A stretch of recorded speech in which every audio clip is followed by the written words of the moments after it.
Hello. This is Jonathan, and you're listening to the Johnny Talks podcast, the place where we help you achieve your financial goals.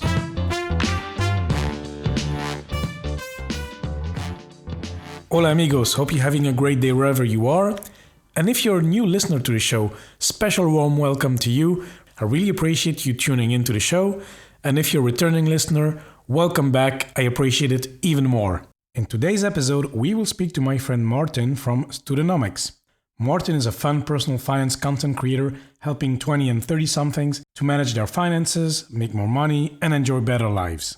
We will talk about his unique approach to personal finance, how you can make more money, and we will discuss a topic that has been on both our minds for quite a while as well. And that is how the motivational content industry is getting you excited, but it is getting you nowhere. And it can even ruin you. So by the online motivational content, we mean the Gary Vee videos, the Grant Cardone motivational speeches, etc. This episode is for you if you're looking at making more money from side hustles and or if you enjoy motivational content a little too much. So without further ado, let's hear the interview. Hello, Martin. How are you doing today?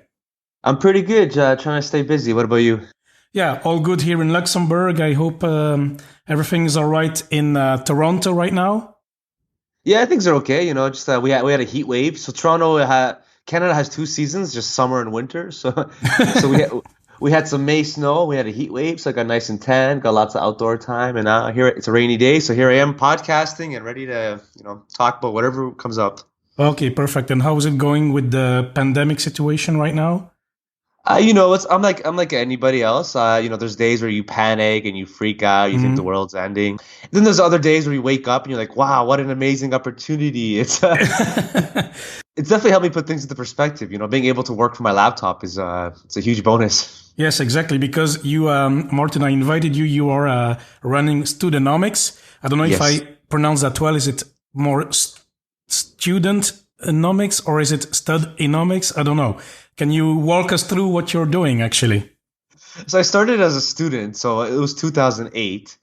And back then it was like the economics was cool. Like there was a Freakonomics and there was just and I just thought economics was cool because I actually had an economics class. So I was like, oh, I should have my own like Studenomics. And then I was like, what about Studenomics? Then I was like, oh, I like the name. I thought it was clever. It was like 2008. Like I said, I thought it was the coolest thing ever. So I went with it. And the answer is whatever you want it to be because if you're a young person, obviously it's for Studenomics, but some people, they like the Studenomics. So okay. It depends on the mood that I'm in. Okay, see. And you were saying, this you have the opportunity to do a lot of work online. So you run this Studenomics website. So it's a blog. You also have a YouTube channel. You also have a podcast. So what are you all doing? Yeah, it's all kind of happened by accident. Like I said, I was a student and I wanted to start a business. I was one of those people that read business books, entrepreneurship books, self-help stuff. I watched motivational videos and I did nothing. So I had 8 months off from college because I actually I did summer school just to have the next summer off. It's kind of weird, but so I wanted from January to September to be off. So I was working a part-time job. And then my goal was to start a business before September. And I was just reading these books and I was working every day, but I never started a business.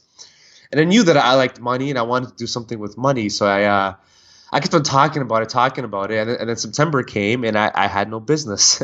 So I went back to school and then it was November and I'm like, man, I started writing articles. I was just writing and like thinking about it. I was trying to do an article a day. They're terrible articles. I've looked back and they're embarrassing. But yeah, so I was writing an article a day, and then finally in November, it was November 7th, 2008. It was a warm day. I don't know why. It was a very warm day that day. Like I said, we have weird seasons. And I remember I went for a bike ride, I went for a walk, and everyone I knew was busy that day. I had nothing to do, and it was a Friday night. So I said, I gotta start my own business so I can live my own terms. I was tired of working part-time jobs. So I finally launched Studenomics, and it was just a weird. I didn't know what was going to happen. I launched it. I had the worst design ever. I had the worst articles, and somehow, and then I went through college and I was working.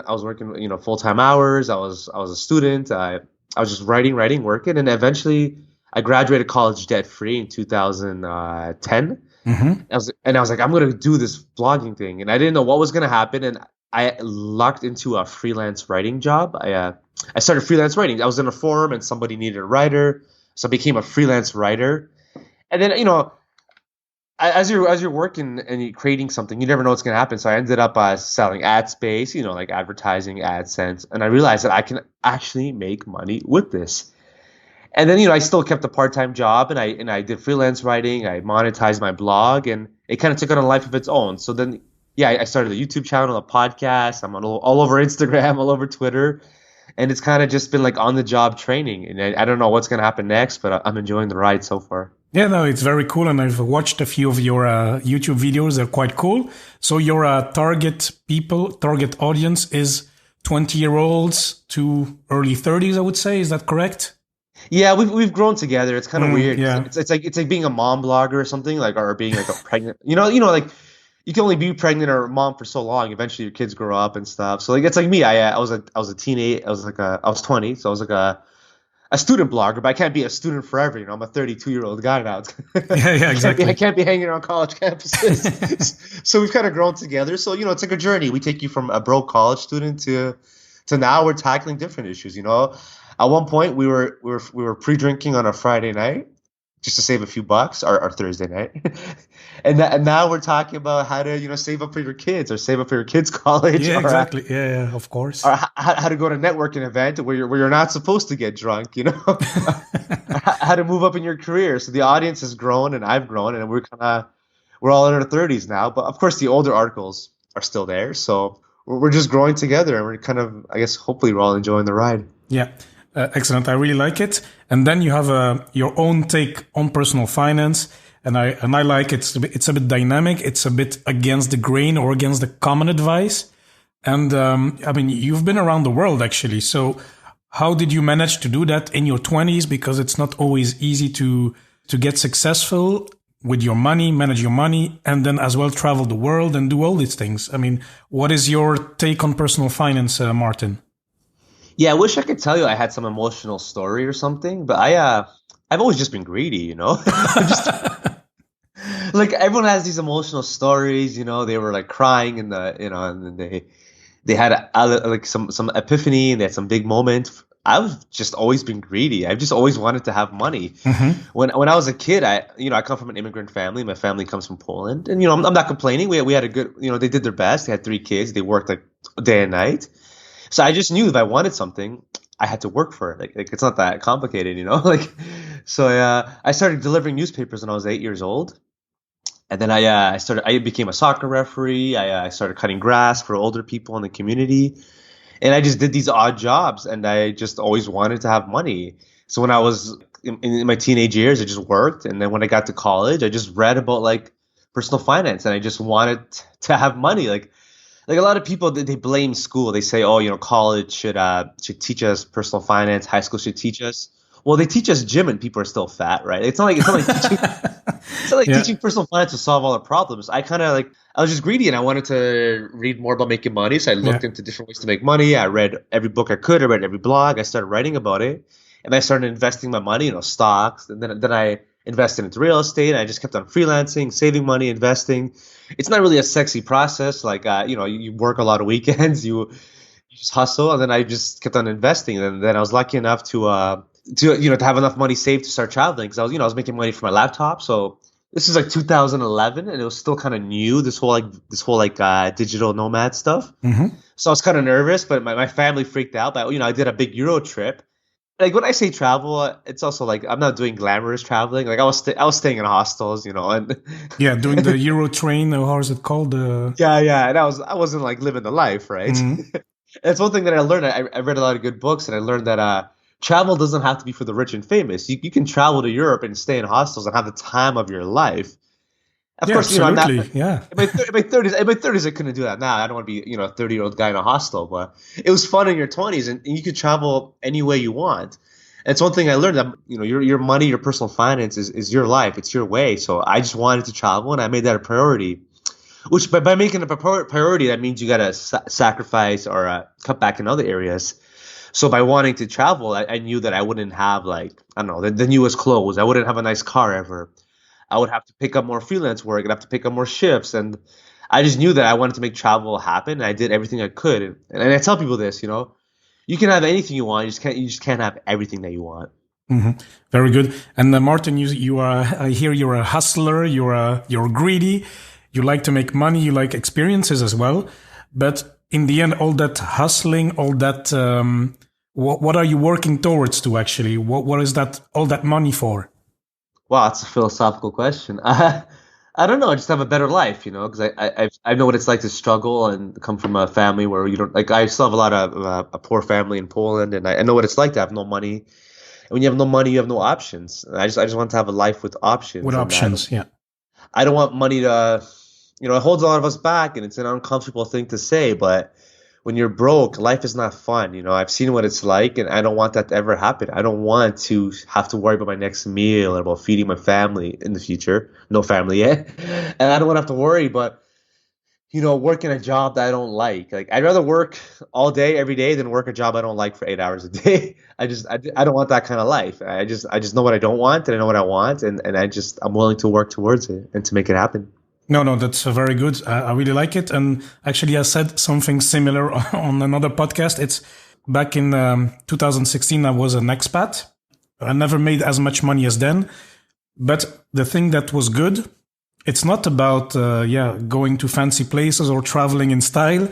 It was the possibility to have options that I didn't need to worry about all these things you just mentioned. Like, I didn't need to worry about food, about clothing, about, can I afford this or that? No, I can do it. If I want to, I will do it. If I don't want to, it's better as well. So, I really like that philosophy, Martin. And Martin, talking about hustling, this is a bit part of your DNA. And you've tried several activities. You tried driving for Uber. You also are a coffee lover, and you're now doing the Airbnb experiences with the coffee tours. Yes. Can you just maybe before going to the coffee tour, just explain us a bit your experience with hustling or trying different ventures to make more money? Yeah, so the beauty about having a blog, and I tell people this, is that you become a face of a niche, of a topic.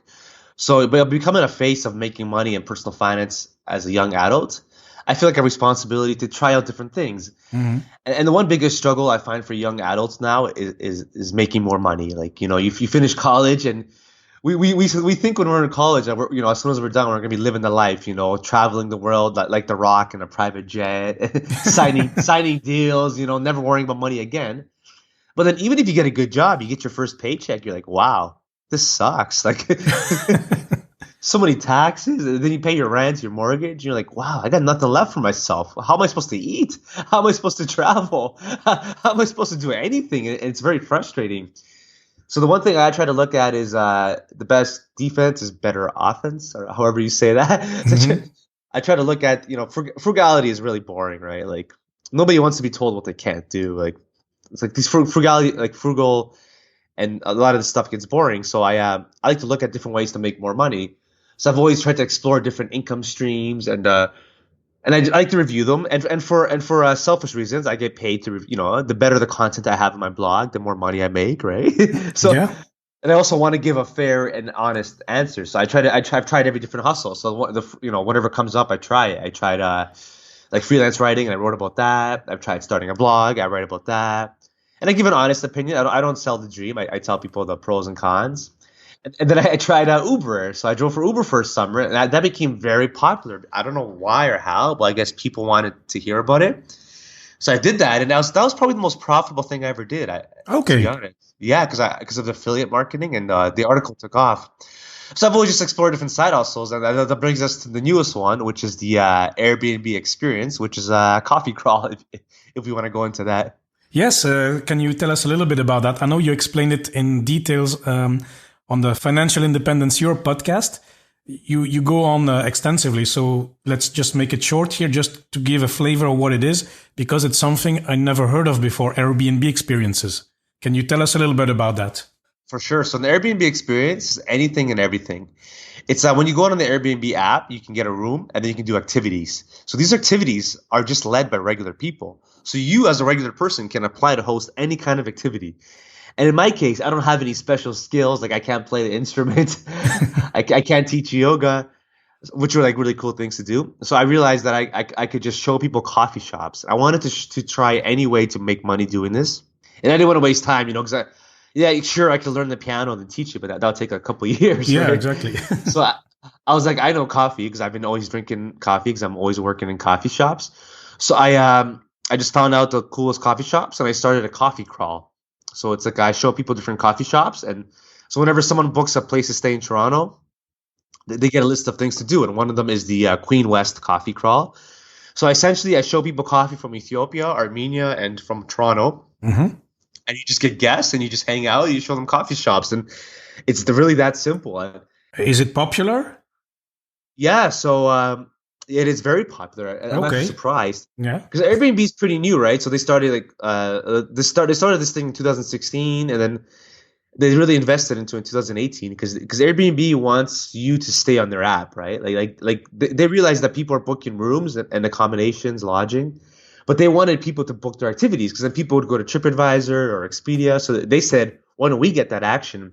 So the Airbnb started marketing this, and they got very aggressive with it, and they promote like as soon like my buddy, actually, funny story, he booked a room in Toronto to have a party. And then he gets an email saying, "Hey, you should do the Queen West Coffee Crawl." Oh, excellent. he's thinking like, I'm gonna see that guy, what the hell? Yeah. So then I decided to write about this, and then I did a deep dive into it. And there's people making a killing. Like there's like photography tours, there's walking tours, and it's for tourists, right? So obviously there's no travel now, but it has to come back eventually. But as a tourist, when you travel, you just want someone to show you things, right? Usually, like you don't want to get lost. You don't want to you want to see the best food, the best places, and if you're traveling somewhere for a week or a weekend, you don't have time to waste. So like the biggest thing on the app is the photography tours. Like I know it sounds silly, but there's actual Instagram tours. Like my brother did one in Bali. Okay. You pay and people show you the best Instagrammable photos. So somebody goes around taking pictures of you for Instagram. It's ridiculous, but hey, it's anything can be an experience. I wrote about it because I think it is the best side hustle for young people right now. But it sounds actually quite cool because I checked actually before the show. There's nothing here in Luxembourg City, but I've seen a few activities, and I saw in Spain, I think it was in Madrid or something, you can do an Airbnb experience with learning to dance flamenco or something. It's all crazy stuff, but with locals. And I really like that it is possible to meet locals like this, because sometimes, you go to a big city like Toronto or Paris or I don't know, a city you don't know, like New York, and then you're a bit lost because you can do the tourist stuff, the classic things. But as well, why not try to meet a local who can take you on a coffee tour, teach you to dance, or take you to all the Instagrammable places? Or anything. And I'm surprised there's nothing in your city.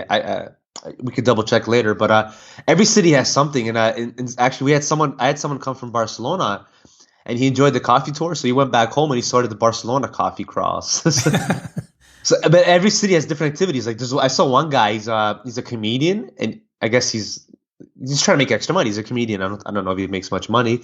So he does a walking tour where he tells you jokes. Okay, why not? You can do anything. There's a lot, there's every city will always need alcohol trips, like booze bar crawls, pub crawls, and walking tours, because people want to see things. Like until the end of time, people are gonna want to explore. Like when you land in Toronto, New York, Barcelona, Paris, you're lost. So you want someone to show you around. And it's better doing it with a local cool person because it's usually cheaper and they'll show you more, and it's not like a big tour. So it's I think it's the best, and anybody can get on there. And even though now it's shut down, it depends on when you're listening. They're still accepting people, so you can apply, and you can. I've applied for extra coffee crawls, so when the world opens up, I'll have 2 coffee crawls, and you can even do an online experience. So there's definitely money to be made there. Okay, very cool. Is that something you? So you say, when the world's open up, I will do it again. But do you see yourself doing that as a fun side hustle for a long period of time? Or is it more for the experience and it's fun for now and we'll see later? Well, yeah, so I wrote about it. I actually created a whole book and a whole course about it. Oh, man. and so here's the funny thing. The day that I launched it was the day the world shut down. Ah. So literally, I launched this course and this book, and that same day, it was just like, nope, Airbnb experiences are done. The Ah. world shut down. March 17th, I'll never forget it. I just laid in bed. I'm like, what? Whatever. Life goes on. I'm still young and handsome, and it could be a lot Absolutely. worse. It could be a lot worse. Well, you're ready for when the worlds open up. That's it. It's ready. Then you can work on something else. It's fine. Yes, that was the best time to build yourself up. So if you're bored, if you're feeling stuck at home, you can build yourself up and you're ready to go. 'Cause I'm chomping at the bit. I'm waiting for the whole thing to open up because I have so many ideas that I'm ready just to launch. Okay, that's amazing to hear, Martin. And then talking about all this being locked down, being in this a bit difficult times, something that can get people excited still is watching motivation videos, getting inspired, reading books, listening to Gary V every day. Yeah. And Yeah. this is okay. We joked about it a bit before the show, but I think this is an important topic, and I wanted to as well discuss that with you today Of because course. it's all those motivation videos. I mean, I don't know who's a real guru, what's fake, what works. I don't know. What's your experience with all this motivation industry? Yes, yeah. Thanks for asking. Yeah, so I'm torn on this obviously because I read about money and success and Hmm. mindset. So I understand there's an importance. This kind of content has to exist, but there's just so much wow and not enough how. Like there's so much fluff, and I think it's gotten out of control in my opinion. And now it's kind of amusing. It's like usually when you see someone has CEO in their profile on social media, that usually means they're broke. Because like people are addicted to this entrepreneurship stuff, and I think this entrepreneurship addiction is costing people money. And I truly believe that motivational videos could ruin your life. Like I know friends that have been watching these videos for 5, 10 years, and they've done nothing with this information. Hmm.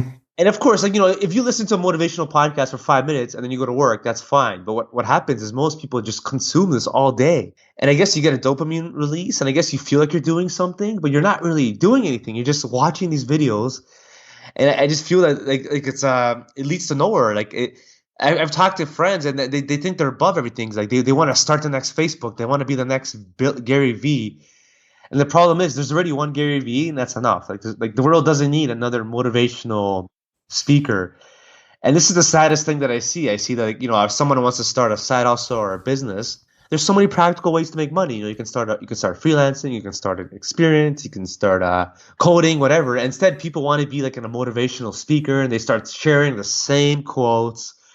Oh, like be the hardest worker in the room. You got to chase your dreams. They talk all this nonsense, and they usually just give up after a few months, and they go back to just watching these motivational videos. Yeah, no, I absolutely agree. And the thing is, I'm not against it. I sometimes I see a video of Gary V popping up in my YouTube channel, and it's okay. I watch. He's like, do the work, yeah, do this and that.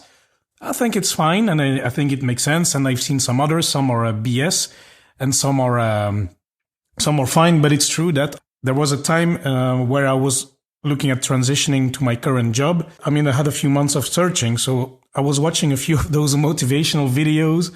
Oh yeah. It was helping a bit. I mean, it was inspiring. And I have a good friend of mine. She was doing the same lately, and she also found a new job. But then I was like watching this every day or every 2 days. And then I was like, yeah, okay, it's cool, but I'm not doing anything. I should be sending out my CV, improving my, I don't know, improving my, interview skills and stuff like this. And I I should was not. doing something. Yeah. And okay, luckily it didn't take me a long time, but, and I've seen that happen. As you say, I met another guy. Then that was when I was living in Norway, and he tried to get me into MLM, Oh no. into Amway. And the guy is a nice guy. And then we went for a coffee, and then actually I thought he wanted to talk about the blog and about personal Oh finance. no. So I was all excited, of Stop. course. Oh no. And then he started with Kiyosaki stuff. I'm like, oh, this is getting fishy. And then he started, yeah, because you can be an entrepreneur. And this, I'm like, dude, I know you work in a restaurant. What's all this entrepreneur stuff? Where does that come from? And then, okay, it turned out he was trying to get me into the MLM. And where I want to get to is, oh no, I was pissed actually. But where I want to get to is that he said, yeah, but it's great. I go to conferences and I learn stuff, and I go and I get courses and it's great. And I said, yeah, okay, but what do you want to do with all those courses? Yeah, I learn and I educate, I get better. I said, yeah, okay, do you have a goal? What is your goal? And then he was Making saying, me money. yeah, I'm learning more and more. I'm like, yeah, okay, but there's no end. Yeah, so that's the tricky, that's the gray area. It's the tricky part. Like I'm all about entrepreneurship and talking about making money, but people just talk in circles and they never say anything. And these like conferences and courses, it's bad. 'Cause now there's like a course on courses. There's a podcast on podcasting, a Twitter about Twitter. Like, and it's like you don't know who's real and who's fake anymore. And it's a shame because there's so many of these events. And I'll tell you the reason I started really going off about this was because in 2016, my YouTube co-host Trevor, great guy, nice guy, but just a gullible guy, you know. I hope he's listening and I hope he's embarrassed. I didn't talk to him for a few weeks, and I've been talking. You know, we worked together for like a couple of years. I helped him start freelancing. He's doing well. He actually does a real service. He was doing photography freelance work. You do pictures and you get paid. Like that's actual work, right? Like he was doing video editing, and the world needs video editors, right? Like people have to edit videos. So he's doing this. He's going well, and then we don't talk for a few weeks. And then he does a Facebook post. He says, I finally started my own business. I'm an entrepreneur now. I'm like, this idiot. Like he's been making money this whole time. I'm like, oh my God. I didn't even want to ask, Ray. So I'm like, what did you do? You have your own business. You know that, right? He goes, no, now I really have my own business. So he got conned into some scheme where he paid $500.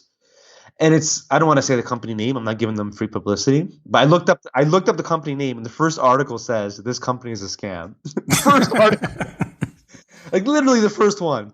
And then he paid $500 to buy into this from some fat loser. I don't mean to be rude, but this guy was like some loser, total loser, who conned an innocent person. And I'm like, Trevor, first of all, did you look at the source? He goes, yeah. He goes, this guy makes a lot of money. I'm like, how does he make his money?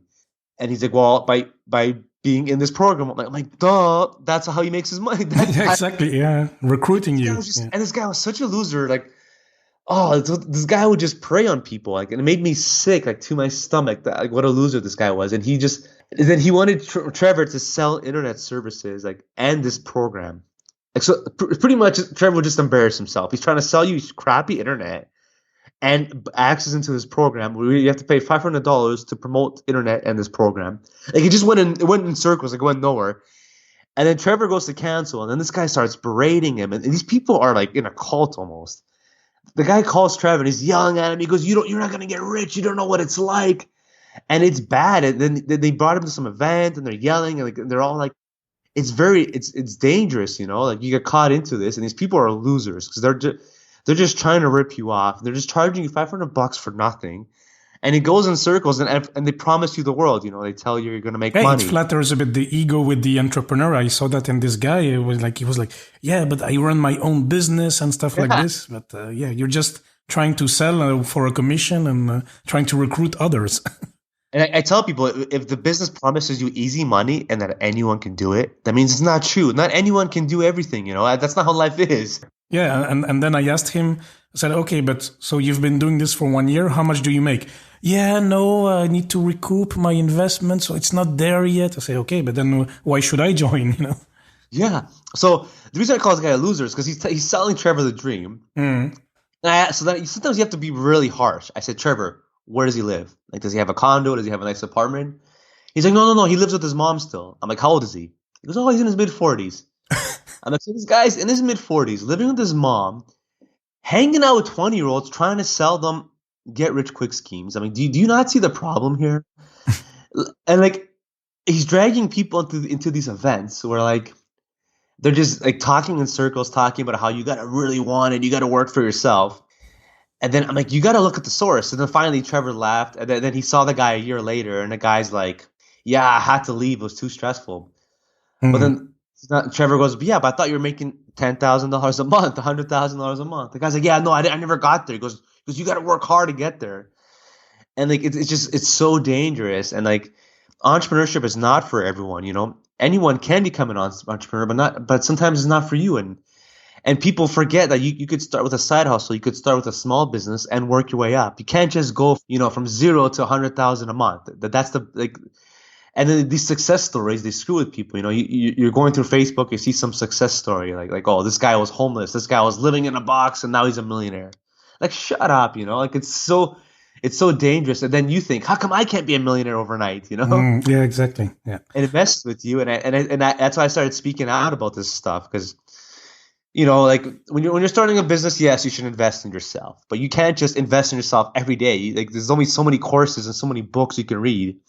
You need to get some results. You have to actually make money. You have to actually start a business. You can't just talk about starting a business. Yeah, no, you need to do. Huh? I mean, it's do the work. I mean, in that sense, Gary Vee is like, yeah, you should work, you should do the stuff. But the thing is, you can't keep on listening to him. It's like it's fun. It's great. It's inspirational. He has a great story. But because I've stopped, I mean, not I've stopped. I continue to listen now and then, and I like a bit of kick in the butt as well for my podcast or my blog. I try to focus first on doing stuff, and then, if I have half an hour in the evening, I put on a YouTube, and yeah, it's nice. It gives me a good feeling, but at least I've done the work. Yeah, no, this entrepreneurship stuff is fun to listen to. I listen to entrepreneurship podcasts every day. Yeah. But it's important to also look into like specific things. So let's say you want to start like a freelance business. Try to find, a podcast about how someone started a freelance business, right? If you want to get into better shape, listen to a podcast on getting into better shape. If you want to be a consultant for pregnant moms, I don't know, I'm just making stuff up. You can find a podcast. That makes sense. The problem is that people consume this like generic information about how you got to be the best, you got to want it, and then they start. It's like a vicious cycle. Every person goes through this. Then they start lecturing people on, like, they read these motivational books and quotes. Then they start lecturing on social media. They start sharing the same quotes. They start arguing. They start talking about nothing. They become really annoying. Then after 6 months, they realize this is going nowhere. I'm just making an ass of myself. Like, I've seen so many friends do this. They start ranting and raving about how hard they work. They're the best. They're up at 4 a.m. And I feel bad for them. It's cringeworthy because it's like, man, you got to make some money. I don't care what time you woke up at, it's about what you did when you woke up, And that's another annoying thing, this whole like wake up culture. Like, people just talk about how you have to wake up at 3 or 4 in the morning. Like, all this nonsense. I mean, you guys, what are you talking about? But I there was some guy on Twitter said, yeah, I woke up at 4:30 a.m. Or this guy wakes up at 4:30. I'm like, I replied, okay, when did he go to bed? Yeah. And if you go to bed at 8 o'clock, I'm sorry, that's embarrassing. You're an adult going to bed at 8 o'clock. Yeah, so you can wake up at 4:30. Okay, fine. I go to bed at 11 and I wake up at 7. Okay, what's the big deal? Yeah. But what are you so proud of? You're up at 4:30. There's no sun. You're isolated from society. And like, that's why I say that's one of the most dangerous things about this motivational stuff. It's like you start trying to follow these unrealistic, strange rules.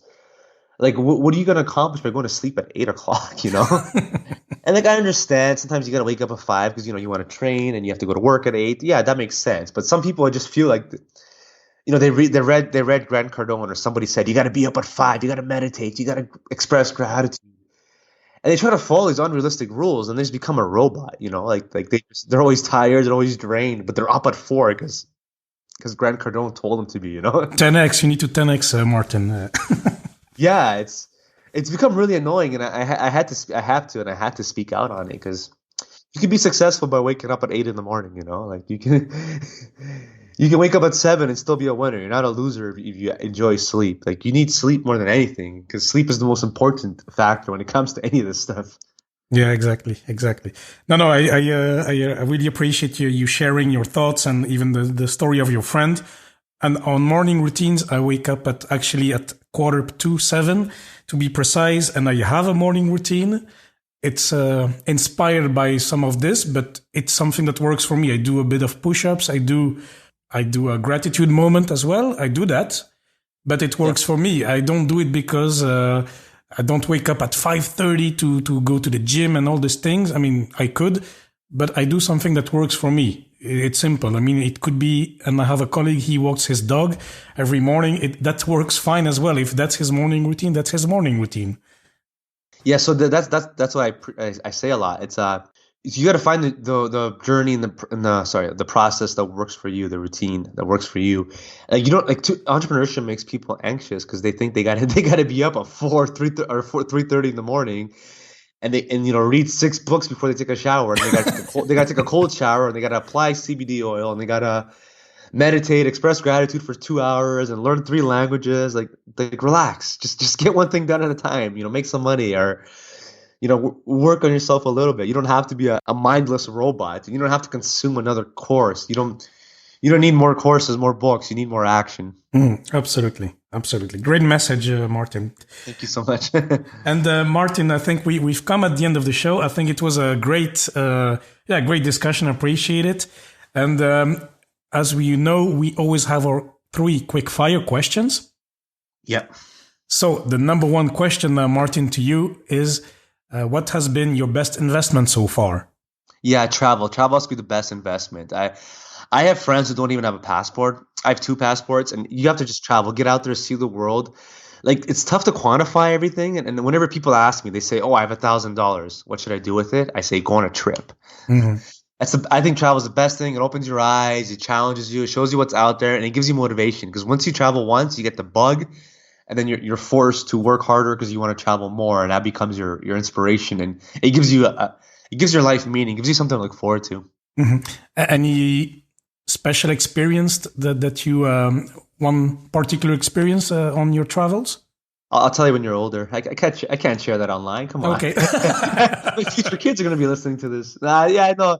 I'm joking. Yeah, I know stuff like that. Stuff like, meeting new people and like networking, connecting, and going to Argentina, Costa Rica, sitting on the beach, trying to surf, Thailand, just hanging out by the beach, Australia, just standing there looking around, realizing you're on the other side of the world, going to Poland and visiting family. Being in Colombia, just having a nice steak dinner, just looking out into the city, and it's the middle of February, everyone's freezing back home, and you're eating a steak in the heat. Yeah, exactly. That's cool. And then we'll talk about the uncertain sort stuff after the recording, so no worries, Martin. No, I really like to travel as well, and it's been ingrained in me since childhood because my parents were actually, they love to travel as well, and in Europe, okay, you do 200 miles with your car, you're in another country. So it's amazing. You're almost kind of forced to travel, and you fly 1 hour, you're in Spain, and from here, it's crazy. So it's great. And of course, I share similar experiences as yours. And yeah, I really love it. I even met one funny story is that I even met one podcast guest. It's his name is Cade. And actually, I met him a long time ago in Thailand, and actually he's a rock star. I invited him on the show to as well discuss this, but it was totally random. It was on an evening in Thailand, and 6 years later, he's on the podcast, and he's actually being successful with his band. So it's great. You don't know what you're going to get when you go on holiday. So absolutely, I agree. I met a guy in Cancun in 2006. We partied, and then we kept in touch. And then I went to visit him 12 years later. In Prince Edward Island in Canada. So 12 years later, we hung out, and I stayed at his place, and we just hung out again. Yeah, cool. People are like, "How do you know each other?" We're like, "Oh, we met 12 years ago in Cancun." Yeah, excellent. Like, talk about a long time in between hanging out. Yeah. And I actually lied about my name. I was in Cancun. I met this girl, and I lied about my age and my name. I gave myself a few years. Then I gave myself 5 years. So when he saw me, he goes, "How old are you?" I'm like, "Oh, I'm actually not. I'm not the age you thought I was." And Martin, the next question. Do you have a particular book you would like to recommend to the listeners? And it does not need to be a financial book. Yeah, I Never Eat Alone. Keith Ferrazzi. I like that book. It's about like networking and connecting, and it really opened my eyes to the idea of like people like networking has like a kind of like a dirty connotation, but it kind of opened my eyes to the idea of like connecting and actually caring about people and building relationships, and like it's really changed my life. Like people when they think of, like you get these emails, people are like, "Oh, let's network." Like, what does that even mean? It just shows you the importance of like following up and like asking questions, because these are small things, like just to ask a question and to follow up with someone. You'd be surprised by how many people never do this.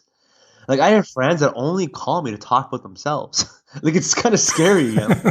Some people never follow up, and it's just like, it just teaches you how to become not a better person, but, how to make more friends and have a bigger network and how to navigate that world.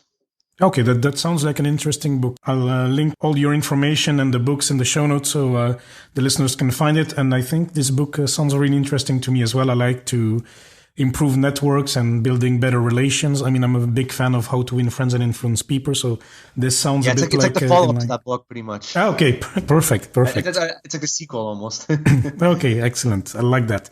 And number 3, what has been your best purchase for under $100 or Canadian dollars in your case? Yeah, I thought about this long and hard, and I got to go with a coffee machine. You need a good coffee machine in your place to start your day off with a nice black coffee, and just to get that energy. Can't go wrong with coffee. Yeah, absolutely. I like my homemade coffee. I mean, it's a bean to cup machine. Do you have any particular bean type or a coffee type that you really enjoy since you're such a fan of coffee? Well, so I have a coffee crawl, so I do most of my good coffee drinking outside.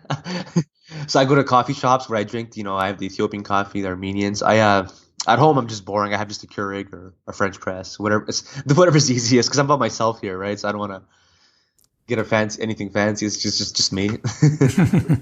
Okay, very cool. And Martin, I think the listeners will want to know more about you. So where can they find you? Yeah, I'm on Twitter at Studenomics, studenomics.com. My podcast is Do You Even Hustle? And Studenomics TV on YouTube. Okay, perfect. Okay, I'll link it all up in the show notes so people can find you and see your great content, help them make good money decisions, help them make more money, evaluate side hustles or not, and see fun travel experiences as well on your YouTube. So that's great. So Martin, I want to thank you again. It was I had a really pleasant conversation. It was very good. And I think the listeners will enjoy it as well. So thank you for coming on the show. Thanks for having me. I think this is the episode where I had the most fun so far, especially because we are debunking the myth of entrepreneurships, the morning routines, etc., how you need to wake up at 4:30 a.m. I think this has been on our minds for quite a while, so it was quite fun to have this chat with Martin.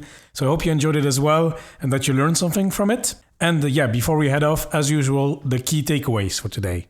Number 1, I really liked Martin's motto: you can have anything you want, not everything you want. Number 2, no money, no options. Yeah, and I really like this approach because this is exactly what I said in the Faith in Finance podcast a few weeks back. Money is not only about driving sports cars and wearing luxury clothing. It's also about options, creating options for yourself, for your career, for the places you want to visit, etc. And sure, you can try the frugality path. I think it's important you are mindful with your money, but in the end, if you need more money, if you want to create more money, you will need to make more money, and that can be through side hustles, and why not Airbnb experiences. Number 3, motivational content. Yeah, sure, when you watch these things, when you listen to podcasts, it can feel good and you will get motivated, but there's a lot of fluff around. So just be wary who you are listening to. Getting inspired is great, but do not only consume. At some point, you will need to take action to do the work. And a great tip from Martin, which is true, look for specific content, not only the generic stuff. And then moving on to his story about his friend Trevor, be wary of the MLM schemes. MLM stands for multi-level marketing. They are promising you easy money, they flatter your ego, you're going to be an entrepreneur, etc. Basically, they're made they are preying on you, so be careful. Number 4, morning routines. So for morning routines, no, you do not have to wake up at 4:30 a.m. Like The Rock or like Marky Mark, etc. to be successful in your endeavors. I mean, to each their own, I would say. If that works for them, good. Let them go sleep at 8 p.m. if that's what they want. Just find a morning routine that works for you and that is aligned with what you want to achieve. So the big message here regarding motivational content and morning routines is don't become a mindless robot. You do not need more books or courses. You just need more action. So that was it for today. Thank you so much for listening. It really means a lot to me. Make sure you subscribe in Apple Podcast. And of course, please do not hesitate to contact me. If you have any questions or feedback, send me an email, john@johnnytalks.com, or connect through social media at Johnny Talks on Facebook, Twitter, and Instagram. And amigos, once more, thanks so much for listening, and I'll speak to you next time.